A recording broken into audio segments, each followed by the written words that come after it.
was your November. Looks quite busy out there. Impressions are approved, face south. London Heathrow, Europe's biggest and busiest airport, transporting more than 74 million passengers every year.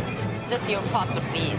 You got your boarding cards in your hand, ladies? This is so big, this is so complex, it's Gatwick on steroids.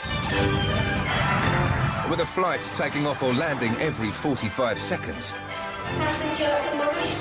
Heathrow is operating at full capacity, and there's no room for error. You know, if Heathrow sneezes, the rest of Europe and the world catches a cold. We could have blown something, is that what you're saying?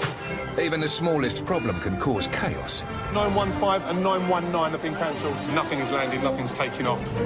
And cost the multi-billion-pound business a fortune in fines and lost revenue. We lost about £3,000 just because of you, sir. This series goes behind the scenes. This is the bit no one sees. To follow the hidden army of staff working against the clock to get thousands of planes away on time. Every second counts. The size of a small city, Heathrow has its own police force. Excuse me, sir. Can I ask you to come with me, please? Paramedics and vets. Wow, okay. From the baggage handlers and security officers. Look at that. Ah! You can't take that on the aeroplane, no. To the air traffic controllers and pilots. I'm not going to say I'm living the dream, but I am. Everyone has a vital role to play. All good, clean food. In keeping Britain's most famous airports flying. It's in the hands of God, really.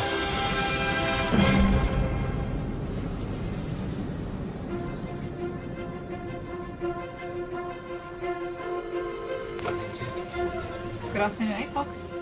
In Heathrow's central control room, staff are monitoring every inch of the airport, from the passengers in terminals to queues and traffic.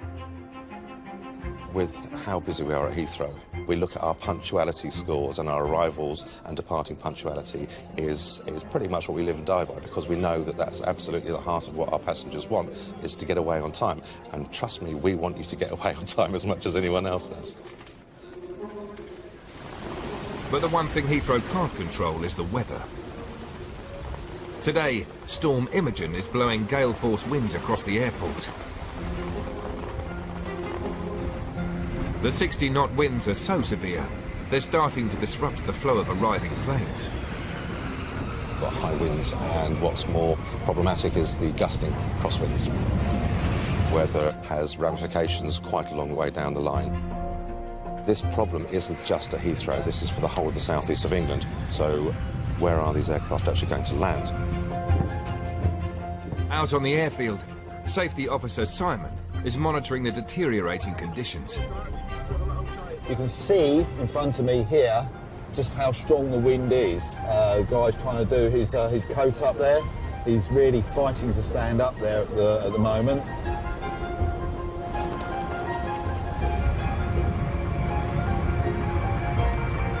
So normally at Heathrow we'll be landing round about 45 planes per hour. Due to the strong wind today, we have got some air traffic delays, meaning that we are landing 32 per hour.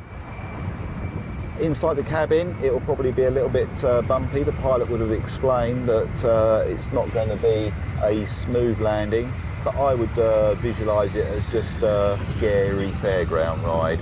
You may feel a little bit of jolt in your stomach. Very well done by that pilot there. Whilst Simon battles the weather outside, inside Terminal 4, Sunita, a passenger experience manager, is dealing with the knock-on effects of the storm. Passengers only, please. Passengers only. Passengers only, please. Make sure you've got your boarding cards in your hand, ladies. Just here, sir and madam. On days like today, it's inevitable that we're going to have cancelled flights. We have no control over what the weather is, so it's really up to the gods at the end of the day. It's all hands on deck. I just need to get downstairs to arrival, see what's going on. Sunita has been called to deal with 200 stranded passengers, whose connecting flight to Delhi has been cancelled. These are the passengers who were all checked in this morning for a flight which has been now diverted to Frankfurt. They're actually waiting for the coaches to take them to the hotels. Hello. Yes, sir. How can I help you? We've been waiting since it's almost 4 hours. Yeah. And we're standing, we are treating like goats.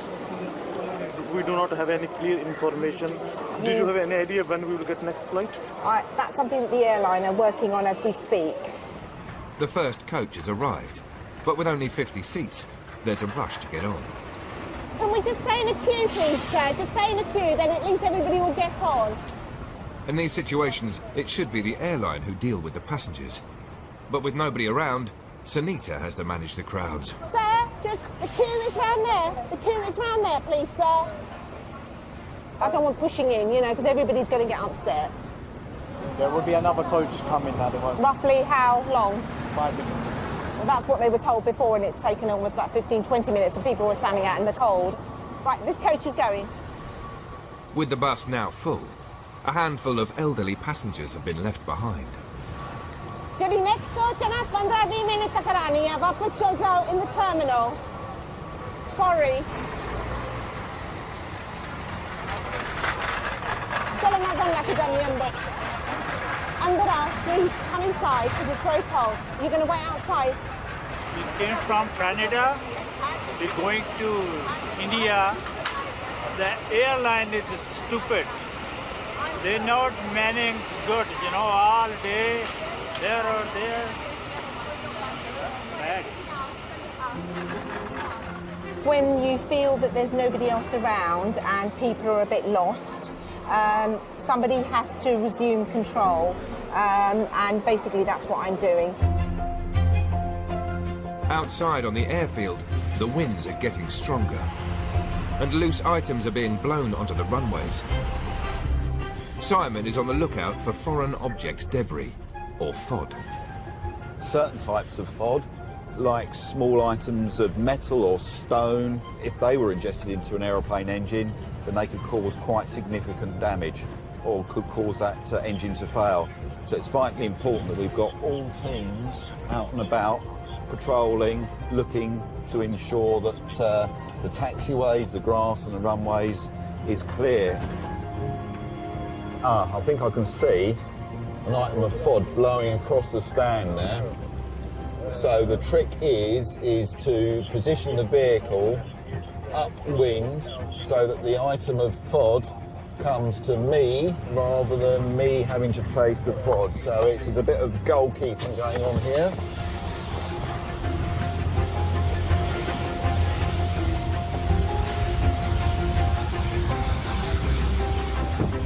So this is a pillowcase. It's obviously come out of the aeroplane. The size of it would indicate to a pilot that there is something significant on the taxiway. Last year, 2,400 minutes of delay at Heathrow were attributed to FOD. We have another item of FOD that's just about to blow behind that departing aircraft there. Missed it. Wind's too strong at the moment. I'll have to reposition myself over there. That item of FOD's just about to blow towards the landing runway. And yes, the fence has caught it for me. It's done a job. So I'll still take it away because it may bounce over. And as you can see, the actual landing runway is just a few yards beyond this fence.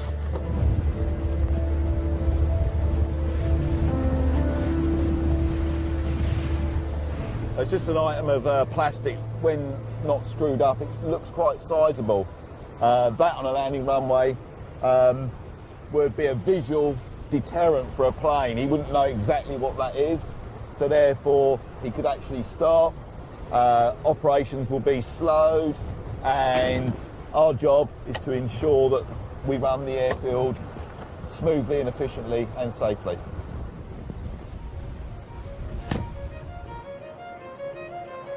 While Simon struggles to keep the airfield clear, back in Terminal 4, Sunita's stranded passengers are still waiting for their coach. Bari sari jaani hai, bina jaldi se ithe baitho. Koi na bus nahi jandi. Pata na pita. Blanket chahiye? Blanket. Pani chahiye? Main pani la ke aauni. I'm just trying to look after the passengers' well-being. Nobody's here actually looking after them.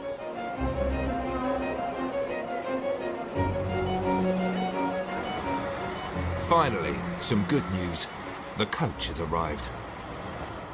ਦੋ ਚਾਗੀ ਹੈ ਤੇ ਜਿਹੜੇ passengers ਹੈਗੇ wheelchair ਦੇ ਵਿੱਚ ਉਹਨਾਂ ਨੇ ਪਹਿਲੇ ਅਸੀਂ ਬਿਠਾਣਾ ਹੈ ਤੇ ਫਿਰ ਤੁਸੀਂ please wait ਕਰੋ if you don't mind. ਠੀਕ ਹੈ? Okay? We're putting the wheelchair passengers first. So let's just not have this mad... Please, ਤੁਸੀਂ... Please, ਕੋਈ ਨਾ ਤੁਸੀਂ wait ਕਰੋ. I know. I'm just... ਮੈਂ ਨੂੰ ਦੱਸਦੀ ਹਾਂ. This time, Sunita is determined to leave none of the older passengers behind. एक मिनट. ਅਸੀਂ ਦੱਸ ਨਹੀਂ ਸਕਦੇ ਸਰ ਦਿੱਲੀ ਆ ਕੇ ਮੋੜਨਗੇ ਬੱਚੇ ਹਾਂਜੀ ਕੋਈ ਨਾ ਮੈਨੂੰ ਪਤਾ ਕੋਈ ਨਾ will how would you feel if that was your aunt, your child, your daughter? You know, it's all to do with that, and I think it's more about you putting yourself in their shoes and how would you like to be treated. Thank you for being so patient. The passengers will be back at Heathrow first thing tomorrow for their rearranged flight.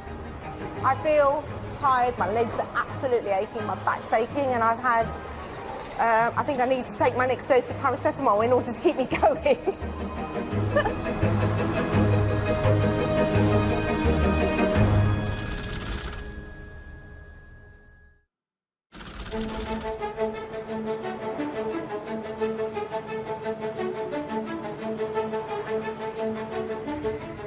At Heathrow, airlines live or die by their turnaround time, the speed at which they're able to get an arriving plane ready to depart again. In Terminal 5, Phil is preparing for one of the airport's shortest turnarounds. How you doing, all right? The flight from Brussels is on approach. From its arrival, Phil will have just 50 minutes to get the plane back in the sky. Time's critical. We need to get them away. The customers expect to arrive and depart on time, and also it's in the company's interest because the aeroplane's making money when it's flying. So, but yeah, 50 minutes is tight, but we'll do it. Right, the aircraft has now landed. I'm going to now go and meet the arrival. Lots of walking, lots of stairs, but it saves on the gym bill. With such a tight turnaround, Phil has no room for delay. He needs the arriving passengers off as quickly as possible. The brakes are on. The countdown begins now. Hold on. Here we go. As Phil manoeuvres the air bridge into position, the fuelers and baggage handlers get to work under wing.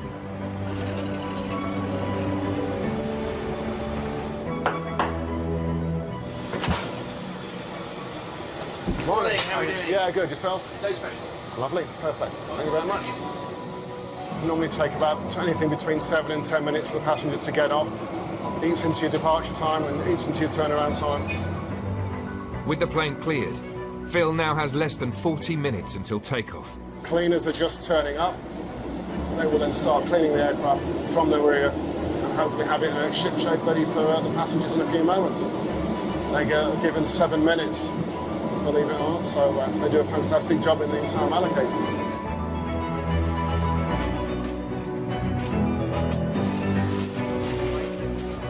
Oh, catering. We have catering. So we'll take the old catering off and put the new catering on for the new flight ready.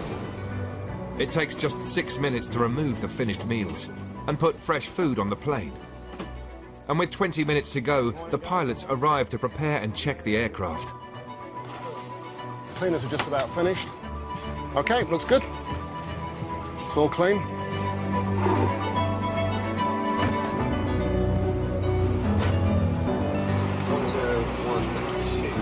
Thanks, Tim. Right, Will, customers on the way. Hello.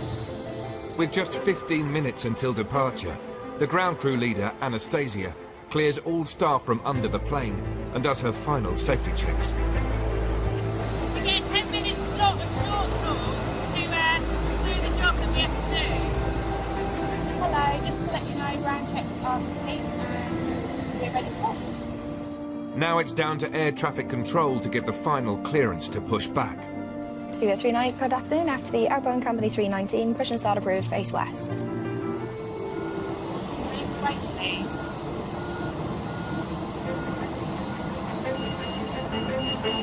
All right, take care now.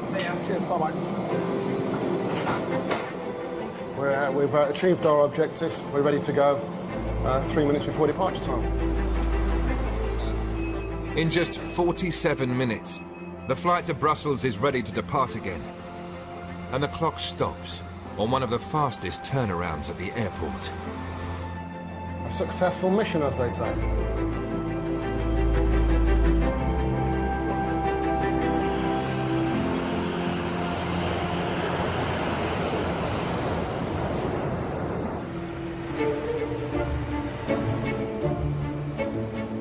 It's not just people and bags that need to be offloaded from arriving planes. Each year, 100,000 tons of human waste is sucked out of all planes landing at Heathrow. The airport's waste services team must keep this endless deluge of sewage moving. Today, veteran engineer John is training 21-year-old apprentice Elliot. We look after all the water on the airport, not just the sewage. It can get messy, and if you don't like poo, you're probably not suited for this section, because you are going to be chest deep in it at some point. Things have to be kept moving here. You can't have terminals without water, or the toilets stop working, you soon know about it. All plane waste is deposited into one of Heathrow's sewage pits, but today, one of them is blocked and needs to be cleared. See, anything that go down the toilet in an aeroplane is also going to end up here. There she goes. Oh, mate. Lovely. Oh, it's splashing. This could be the one with a bag of diamonds in, Elliot. Right? Yes, yeah, that's the way to look at it. That's what we fingers crossed. And then, yeah. As you can probably tell by the state of us, we ain't found any yet. Right, let's get you sorted out then. All right. This is the first time Elliot has been down a sewer pit, an essential part of his training. I've got to issue with your special tool now that you're going to be using. Okay. It's very high-tech. I don't know if you've done the training course, but that's what you're going to be using, all right? Sounds good. So... You check I'm all right. Never have pasta in our restroom, all right?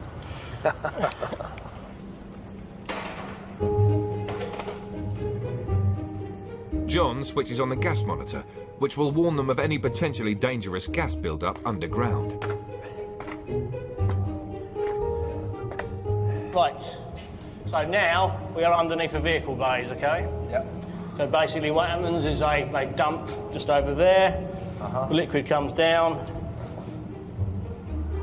This is the traps, not very big as you can see, and inside there is a metal basket, OK? I don't think anyone who flushes a toilet on a plane has the first idea. I mean, some people think it literally drops out the bottom of a plane, don't they? But it's certainly not a part any passengers ever see, or are likely to see. That's it. Oh, treasure, look at that. Yeah, it smells horrible. Not nice. It smells like toxic.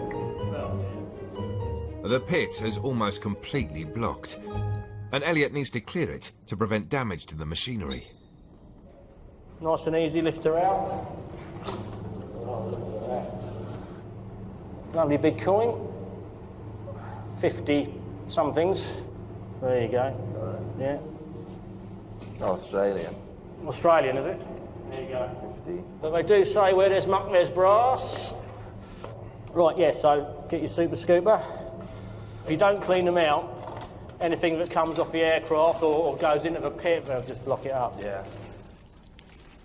You get a lot of mobile phones. Some of the chaps have found bullets before in some of the other ones. Of course, you do get drugs. Drug mules on the plane will panic when they land. And just give that a scrape out underneath, actually, Elliot. Yeah. That's not quite... And instead of actually taking them through customs, they'll chuck them down the toilet on the plane. They'll end up down there. It's doing really well, really well. I'm absolutely hating it, if I'm honest. I didn't think I had much of a weak stomach, but apparently I do. Oh, I don't even want to think about food right now. Shit.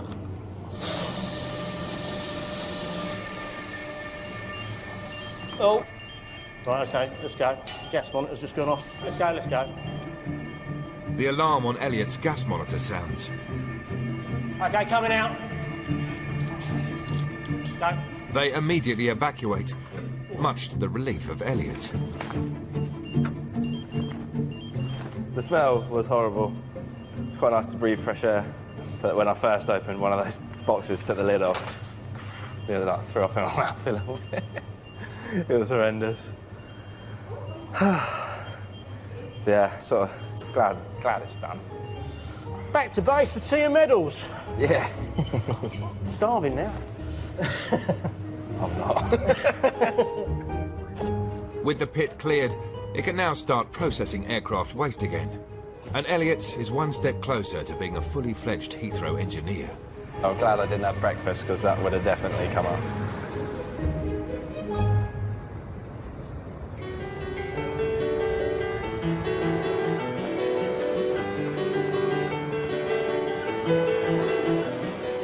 At Heathrow, passenger numbers increase every year. This month alone, 2.5 million people will come through arrivals.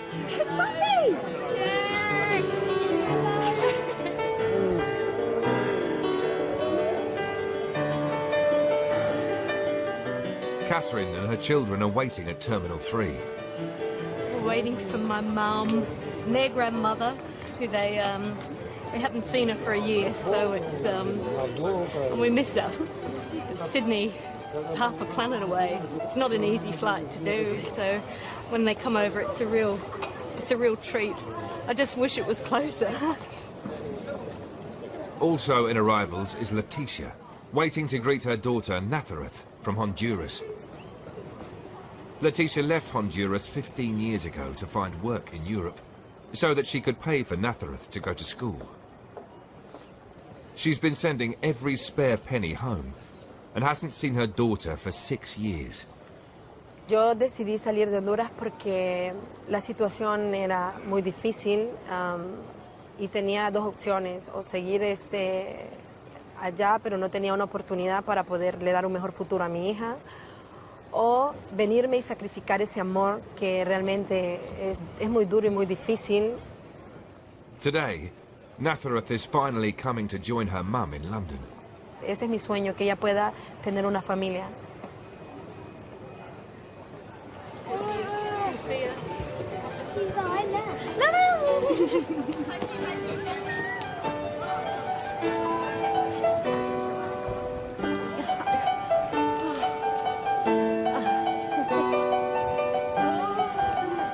Can't believe I'm 44 and you still need your mum just as much as you always did. You always need your daughters.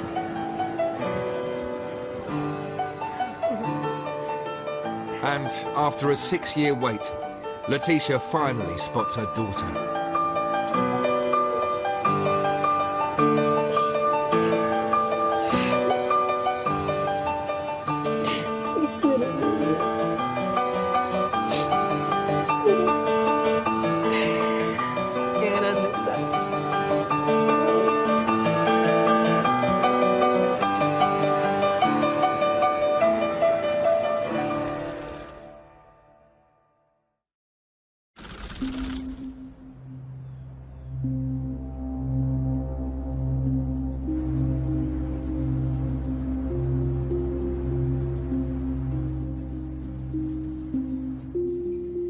It's 3 a.m. at Heathrow, and air traffic controller Gavin is beginning his shift.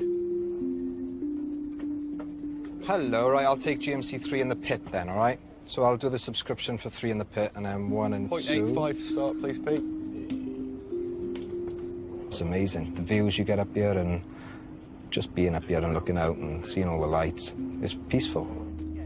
From an air traffic perspective, it's completely different, day to night. In the day, you're trying to depart aircraft, you're trying to land aircraft. At night time, it's a completely different kettle of fish. The airfield is constantly on the go, you know, and if there's no aircraft moving on the airfield, it's a perfect opportunity for airfield operations to go on and do this stuff. At night, the airport's engineers can carry out essential maintenance, But Gavin must make sure they're clear before the runways open at 6 a.m. Checker, Roger. They've just given us 9 right, literally this very second. Back now, yeah? Yes, sir. It's up. There's so many things that airfield operations have to get on with, and they can't do it in the daytime. Because for us to close a taxiway in the daytime, when we've got so many aircraft trying to route through there, is an absolute nightmare. Out on the airfield, temperatures have dropped below 0. You know it's cold out because me hooter's bright red. Paddy is one of an army of de-icers, whose job is to cover every single departing plane with antifreeze before they can take off. Prepare to stop. 3, 2, 1, stop. It's hard to appreciate how cold it is, but you do get used to it. If you've got a 747 and it's smothered in snow, and it has been all night, then you know you'll be on it a long time. You might feel your fingers by the end of it. The colder they are, the busier we are. Non-stop, one to the other, get them all out by departure time. That's it, keep going as you are, Mike. Take me into the corner of the stab. Nice and steady. It's vital that Paddy covers every inch of the plane with a mixture of heated glycol and diluted water. 3, 2, 1, hold her there, stop, lovely. If you don't de-ice the aircraft properly, the long and short of it, it could come out of the sky. It's as simple as that.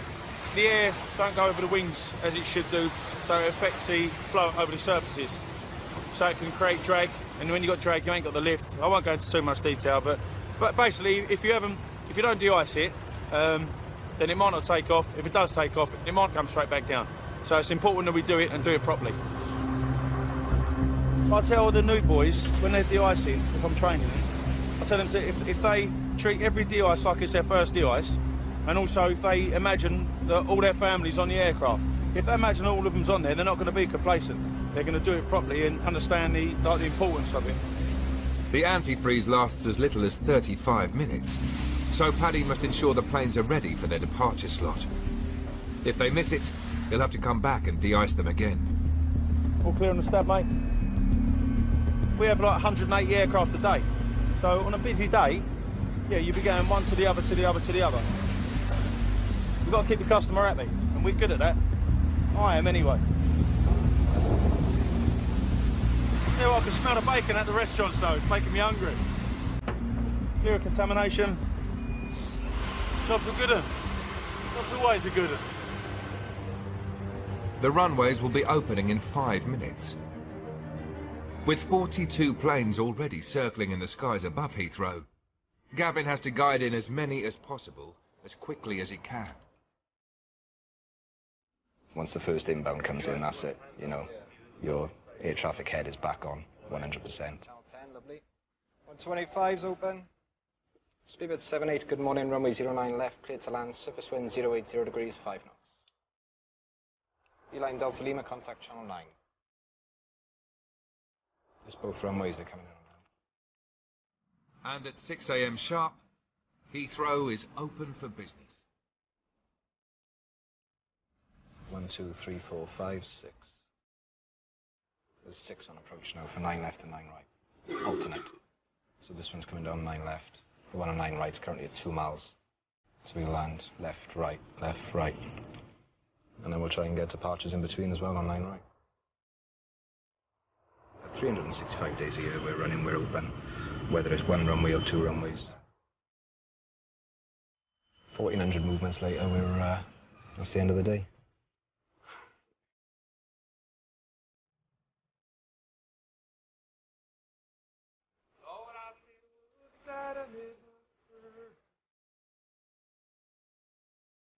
As Heathrow wakes up, inside Terminal 2, Passenger Experience Manager Sue is getting ready for a busy day ahead. Morning. Come down, my love. I've been at the airport for 22 years. It's really busy, always something happening, and I probably wouldn't work anywhere else. Boys, you haven't checked in, have you? Come here, I'm going to slap the back of your legs. Honestly, sir. These youngsters, go and get checked in. In the next week, the airport expects 1.5 million passengers. But not everybody passing through has a smooth ride. Morning, my darling. Morning. Hello, my love. How are you?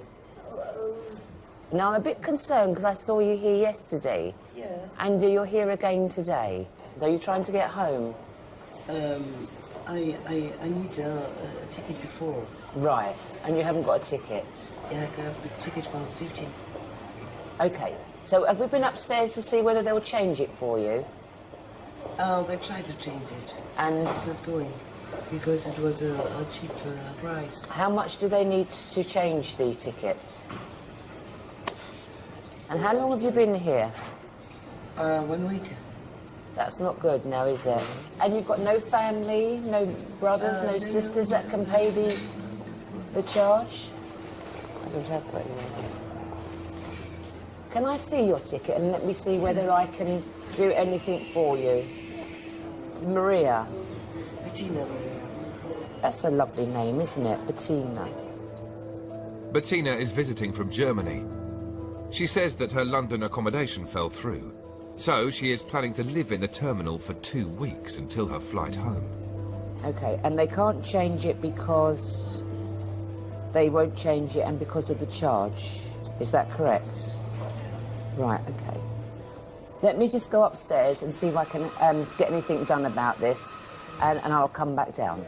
OK, I'm going to take this with me because I need it. I'm Sue. Sue? Sue, yes. Okay. All right, my darling. I'll see you. I'll be back, all right? You just relax. Thank you. Thank you.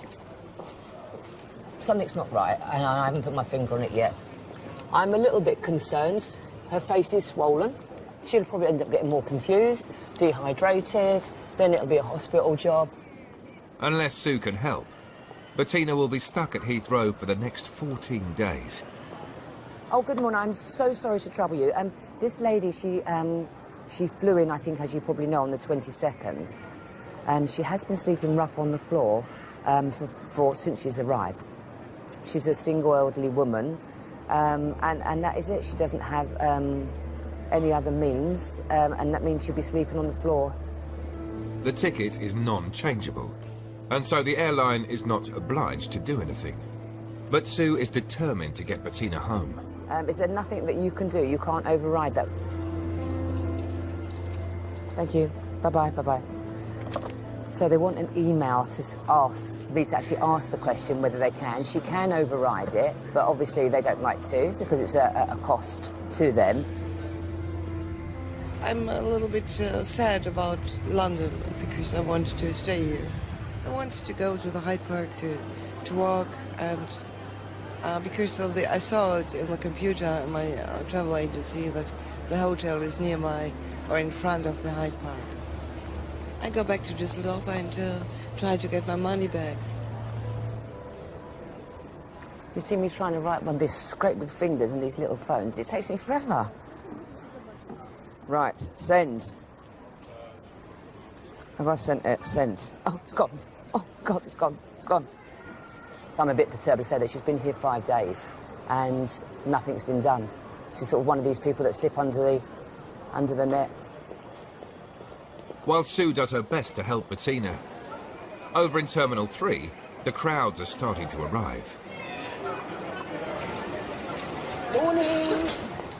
Trolley assistant Angela must ensure that every one of today's 30,000 passengers has access to some wheels. I love it when it gets busy, because when it's busy, it's rush, rush, rush all over, and the time just goes like that, really quickly. You've got to do a bit of swerving here. It's like a moving snake. Hello, Sue, how are you doing? If you were to clock the mileage up, it's about 9 miles that you'll do in a shift. All of these people have got trolleys, and as soon as they start piling up, people can't even get in to check in. They will get annoyed if they haven't got a trolley. Oh my God, what am I going to do? I can't find a trolley. Mind your backs now, please. Look, all going away, and they're all family people. You know they're visiting family. That's so lovely. Airport is about reuniting families, isn't it? Because how else are they going to see each other if they're miles and miles away? Whew. They may not see us, but we're here, busying away. I mean, the whole airport would come to a standstill if we wasn't doing this. It never stops. Shut the door and send it to arrivals.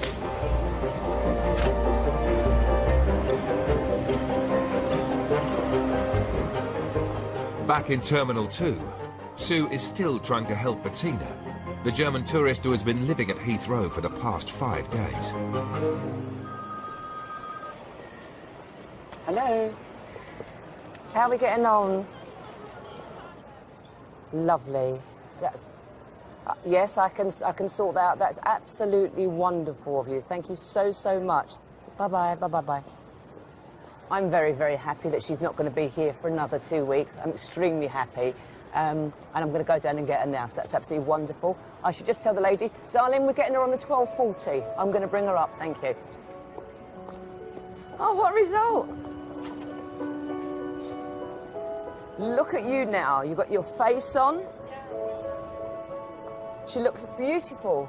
She's got her face on, she's got her lippies on, and you're going home in 2 hours. Oh, yeah? Oh, yeah. Come on. Oh, that's fine. Let's take you up. Let's get you home. I'm very pleased. You got any more liquids in your bag? Thanks to Sue, Bettina should be home by dinner time. Right, here we go. Been lovely meeting you. Well done. Take care now. Take care. Thank you. I do the best I can when I can, and then move on, because you have to, because you would take it home with you.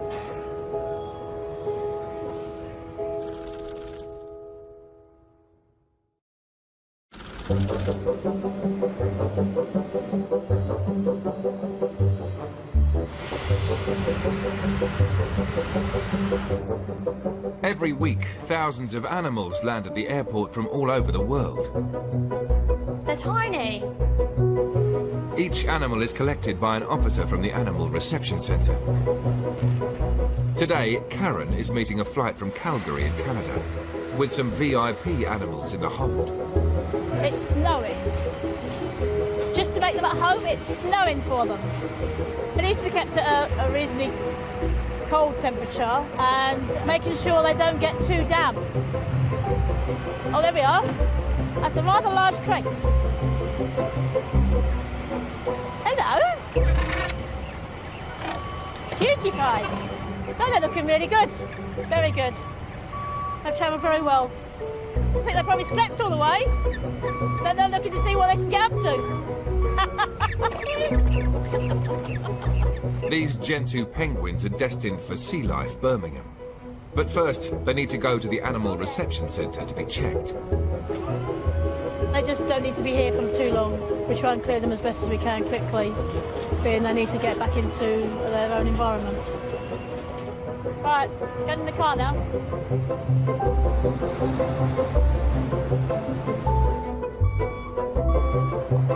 Okay. Hi, cutie bums. They're lovely. Quite chilled. Until we take the lid off, maybe. Every animal that passes through must comply with strict importation rules. Karen's team need to read the microchips off every penguin. All the birds have chips from me. This record of all the animals coming through. Like dogs and cats are chipped, large birds are chipped. But the jet-lagged Canadians aren't very keen on having their bellies scanned.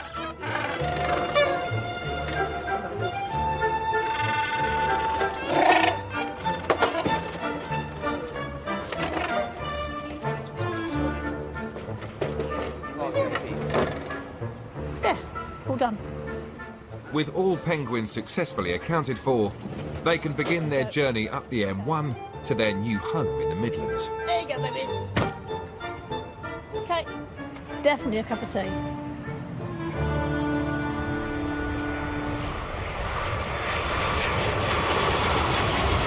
Well, not that one. Can they stop the 340 coming? That summer. That is only the summer. With flights leaving round the clock to over 185 destinations, Heathrow is home to Britain's plane enthusiast community. Heathrow is on the priority list. You know, it's either number 1 or 2 of what to do at the weekend, and then the other things, you know, we fit in around it. Graham and Sandra have been coming to this car park on the perimeter of Heathrow for the last 44 years. My wife is the one that suggests that we come to Heathrow. It's probably not my first choice of what to do on a Sunday. But I always enjoy it up here. Ever since we've been married, I never get tired of it. I just love it, you know. Just dream where I could be going. There's one coming. Just Emirates 380 is just going up over there. I do like jumbo jets, but the new big 380s, I love watching those. The bigger the plane, the better I like it, actually. It just gives me, personally, a buzz. If I'm feeling a bit down and I come up here, I just feel all, you know, although we may not have even booked a holiday, it just makes me feel where we could go. It just brightens you up on a dull day. There are more than 30 plane spotters visiting today, but Sandra is unique. Yeah. I'll just keep quiet. I feel so sorry for you. Yeah, I'll just keep quiet. Along, yes. I think he does secretly like it. But I shall always be interested, no matter what. So. Yeah. We will always be found here.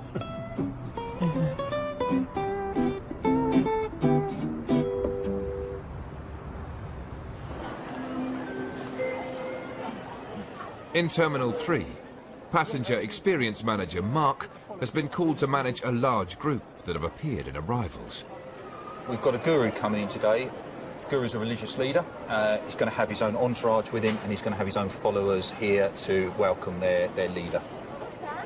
Mark needs to ensure the group don't block the walkways or overwhelm the terminal. Oscar free? Yeah, guys. Do you have any staff free, sir? We've got a guru coming through, but we're expecting about a couple of hundred followers, and I'm just thinking a couple of security officers might be useful for crowd control. Everything about an airport is about flow. So there's about 20,000 people or so coming through here today. I have to maintain that flow. And now, if we've got a large group of followers here, they could potentially impact the flow, so we have to manage that.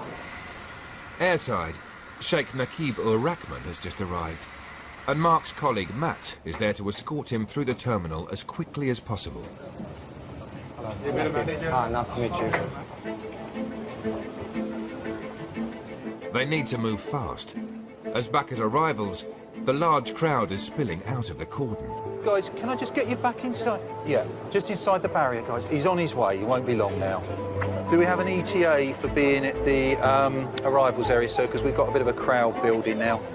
2 minutes, 20 minutes. All received. Thank you very much. Oscar free out. We've got potentially a 20-minute delay now, which is not ideal because we're getting quite a large number of followers arriving. So I can't have it getting overcrowded and people getting blocked. Ladies, I know you want to give him the flowers, but can I ask you to go back over there because I've just got to maintain the security cordon. Did you have a good flight? Good, not bad. It's very cold here at the moment. Ladies and gents, can I get you to move back a bit? He's coming now. Oscar 3, Oscar 5. Oscar 3 receiving. Coming out the back door, sir. Coming now. That's all received, sir. Thank you very much.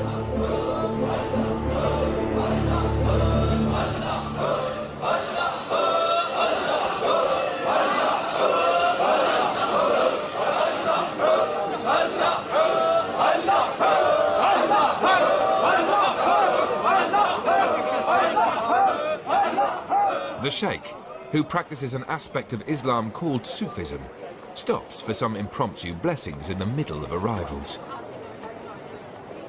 We are here and we travel throughout the world to give the message of peace, love and tolerance, which the essence of Islam is. And what did you think of the greeting you got today? Yeah, it's great. You can see smiling faces, greeting each other and just spreading love. As he heads off to start his UK tour, the Sheikh stops to thank Matt and give him a special farewell. I got a kiss on either cheek, and he didn't do it to anyone else, and when I asked, apparently that's a good sign. Well, I hope so, at least, anyway. What more could you ask for a day at Heathrow? But there's no let-up for Matt and the rest of Heathrow's hidden army of workers. As evening draws near, thousands more passengers are turning up and preparing to fly through Britain's busiest airport.